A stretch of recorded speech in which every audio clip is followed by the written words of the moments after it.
Movements of the eyeball is described or seen as movement of the anterior part, changing the direction of the gaze of the pupil and the iris.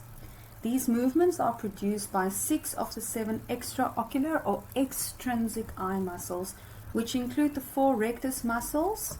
So you have superior rectus, medial rectus, inferior rectus, and lateral rectus, and the 2 oblique muscles, superior oblique and inferior oblique, all named according to their relation to the eye. To understand the actions of the muscles on movement on the eye, it is important to know how these muscles approach and where they attach on the eye.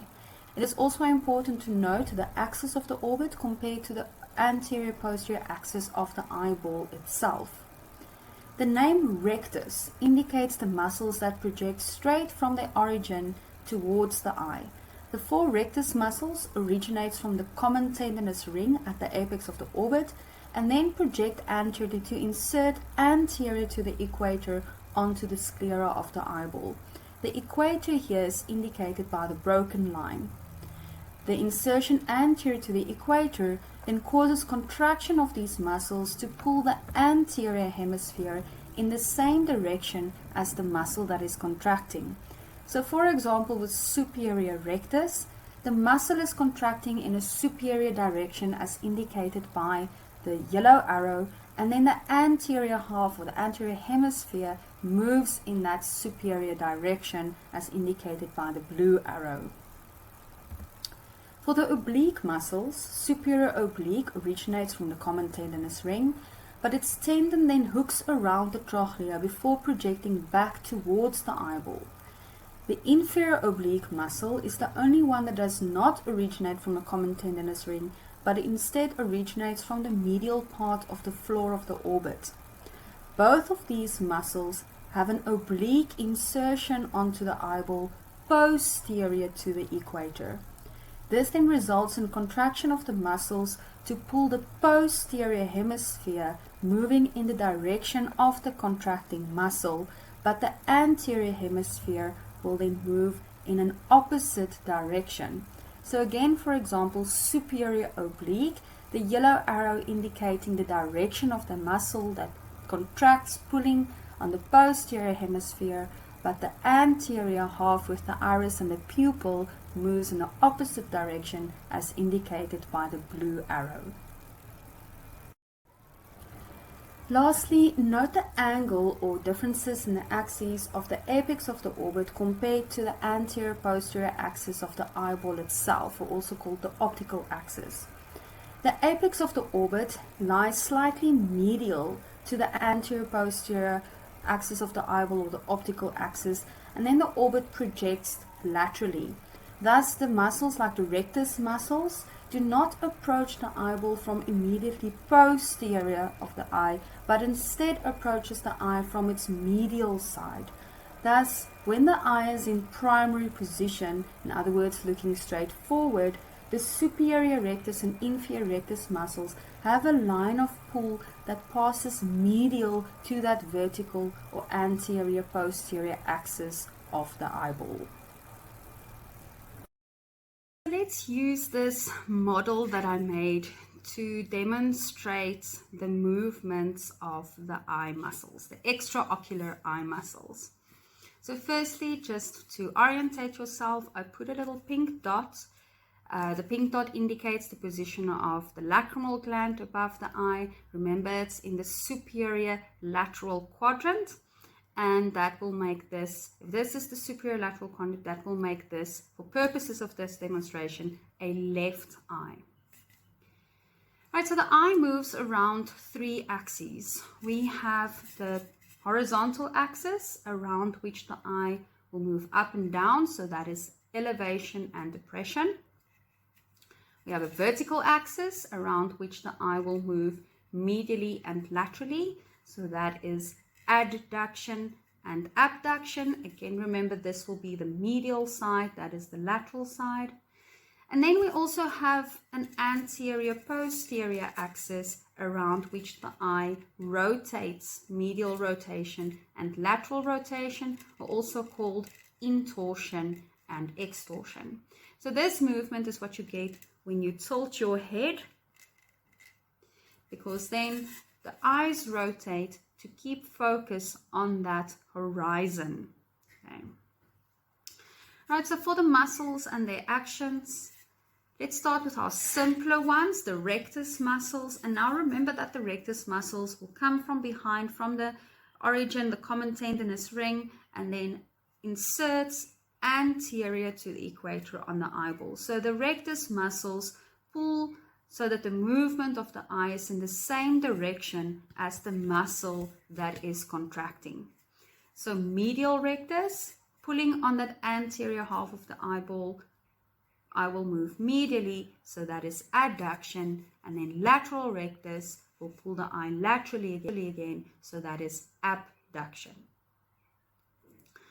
Then for superior and inferior rectus, also coming from the common tendinous ring, again attaching anterior to the equator. So superior rectus will pull that anterior half in the same direction, so pulled upwards, that is elevation, and inferior rectus will pull it down, so that is depression. But then for superior inferior rectus, there's also a secondary action. These muscles don't approach the eyeball from immediately posterior to it. The eyeball looks forward, but the apex is situated at this angle. So the muscles approaches the eyeball from this angle. So for the superior and inferior rectus muscles, that angle that they approach the eye also enables them to have a slight inward action on the eye. So superior rectus can also slightly have medial rotation, and inferior rectus a slight lateral rotation. But also when these muscles work together, it cancels out that upward and downwards action.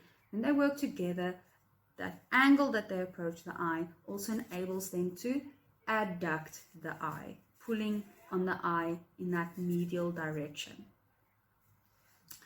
Then for the oblique muscles, superior oblique is the muscle that hooks around the trochlea, so I'm going to use my elbow as the trochlea. So superior oblique hooking around the trochlea and then attaching or inserting on the posterior hemisphere, okay, the posterior half posterior to the equator. So for the oblique muscles, when the muscle contracts, pulls the posterior half of the eyeball and the eye moves in an opposite direction. The iris and the pupil that we look at when we look at the direction of movement moves in an opposite direction to where the muscle is contracting.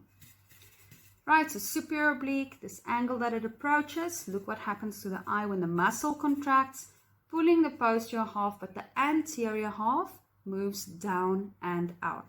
So superior oblique depresses and abducts the eye. Also look at the pink dot. So another action of superior oblique, by this movement of the eye, the pink dot rotates inward, so that's medial rotation or intorsion. Then for inferior oblique is the only muscle that does not originate at the back from that common tendinous origin. It comes from the medial side of the orbit and almost cradles the baby. So my arm cradling the eyeball like you would cradle a baby. Again, inferior oblique inserts behind the equator, so the action will be in the opposite direction of where the muscle is pulling. So inferior oblique muscle contracting, what happens to the eye? The iris moves up and outwards, so that is elevation and abduction. Or also, if you look at the pink dot is rotated laterally. So lateral rotation or extorsion for inferior oblique. Then again, there's a secondary action or action in combination. When these two muscles work together, what action did they have in common? Superior oblique depressed and abducted, inferior oblique elevated and abducted. So in combination, both of them has abduction in common. So both of these muscles working together will also abduct the eye. So that is their secondary action in combination. Right. A few things to remember regarding movements of the eye.